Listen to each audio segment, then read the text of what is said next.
The cornerstone of advancement in any country, community or society is undoubtedly education and training.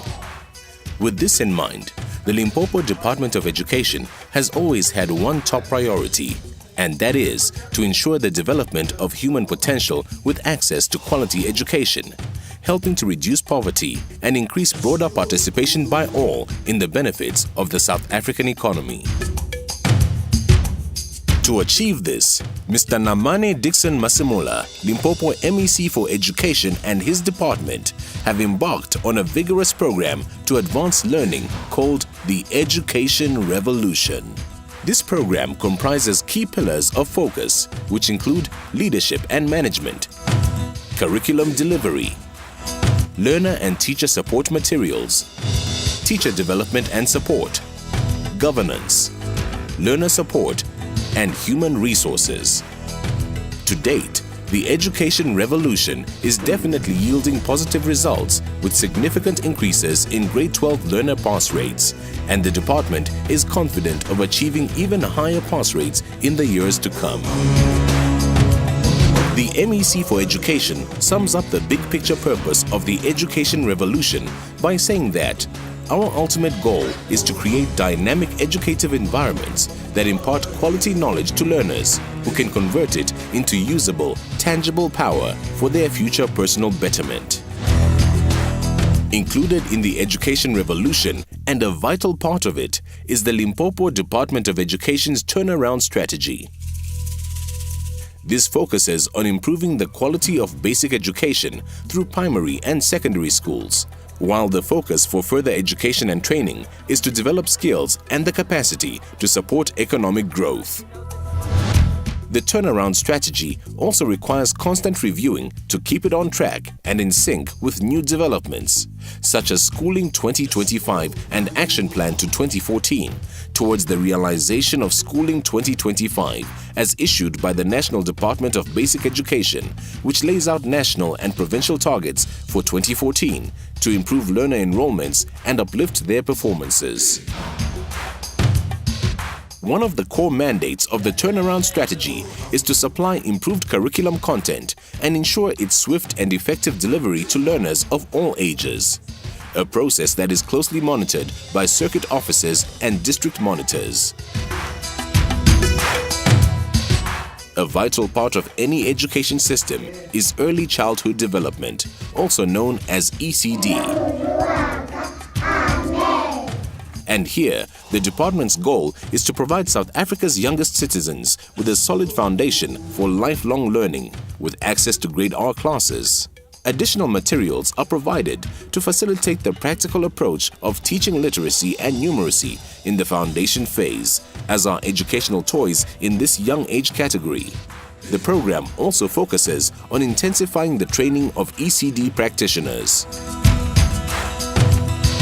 Implemented as part of the National Strategy on Mathematics, Science and Technology Education, the Dinaledi School's aims is to increase the pass rate of mathematics and science at higher grade level in underprivileged schools and is contributing to a steady increase in the pass rate in these crucial subjects. Following the success of the Dinaledi Schools, the concept of Dinaledi Schools was introduced.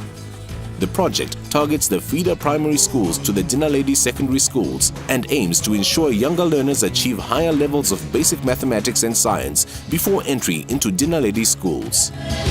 In partnership with the University of the Witwatersrand, the department is also enrolling grade 11 learners on the Targeted Talent Program to enhance mathematics, science and English until the end of their grade 12 year.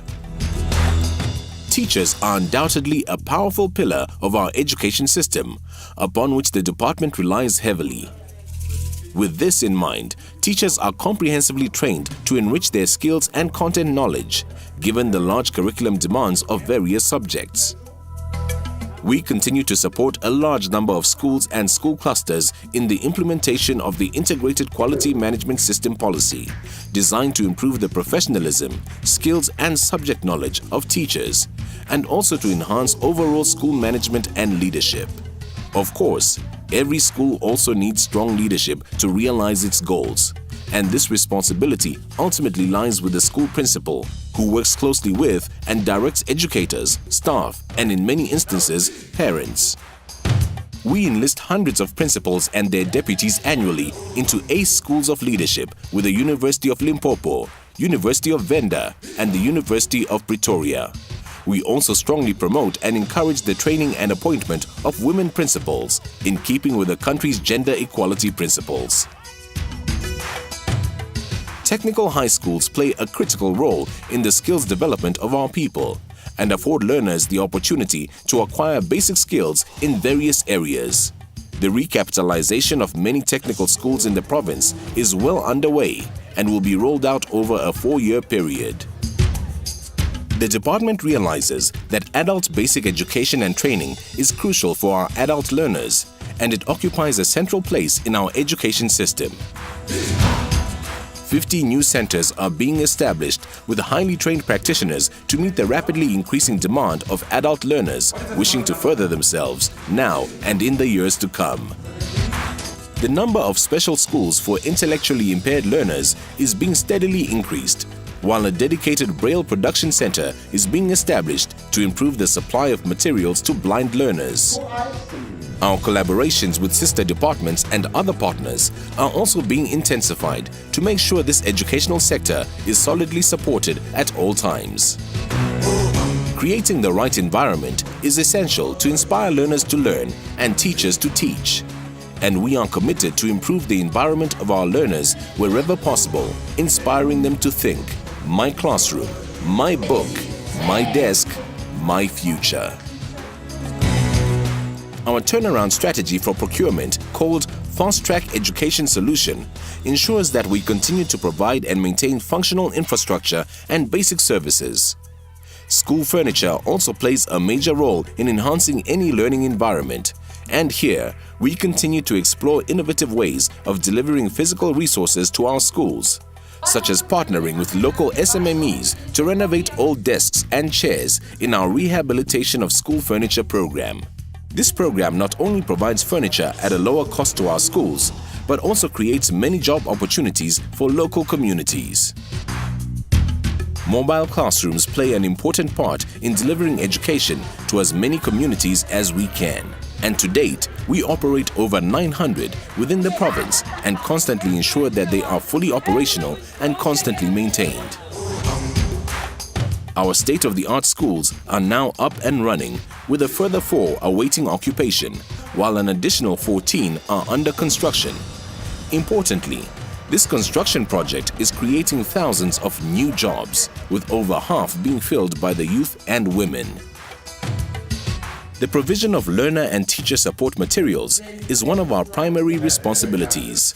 All our public ordinary schools are assigned Section 21 status to allow them to procure goods and services when required from time to time without first approaching the department.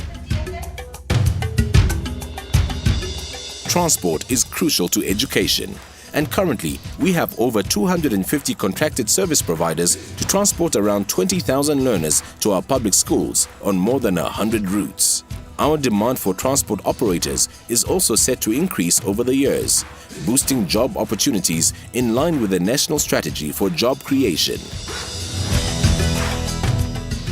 Any learner of any age needs constant energy to focus and concentrate, and our school nutrition program has greatly improved learner attendance, punctuality and performance in our schools. We provide daily nutrition and meals to nearly 500,000 learners in primary and secondary schools, and this program is also being expanded to quintile 3 secondary schools, benefiting over 150,000 additional learners. We also strongly encourage and assist our schools to grow vegetables, and over 2,000 gardens are now producing, creating around 7,500 temporary jobs for food handlers. Further education and training in South Africa is key to its economic growth, and the government's intent is to intensify youth and adult participation in further education and training college programs to reduce unemployment and help alleviate poverty. Our target student intake to be achieved by 2014 is 82,000 in our FET colleges established in Limpopo. Access to education is a key priority of both our national democratic government and our province. Ensuring that all our learners have access to education, regardless of their economic status, remains first and foremost to us, which is why we ensure the doors to our learning institutions remain open for all. Most of our schools throughout the province are no-fee schools, with just over a mere 2% being fee-paying schools. Given that education is a multi-stakeholder function, the Limpopo Department of Education continues to engage with various stakeholders to partner with us. These include churches, faith-based organizations, traditional leaders, civic structures, community development forums, business entities, and municipalities to join our education revolution and together turn knowledge into power.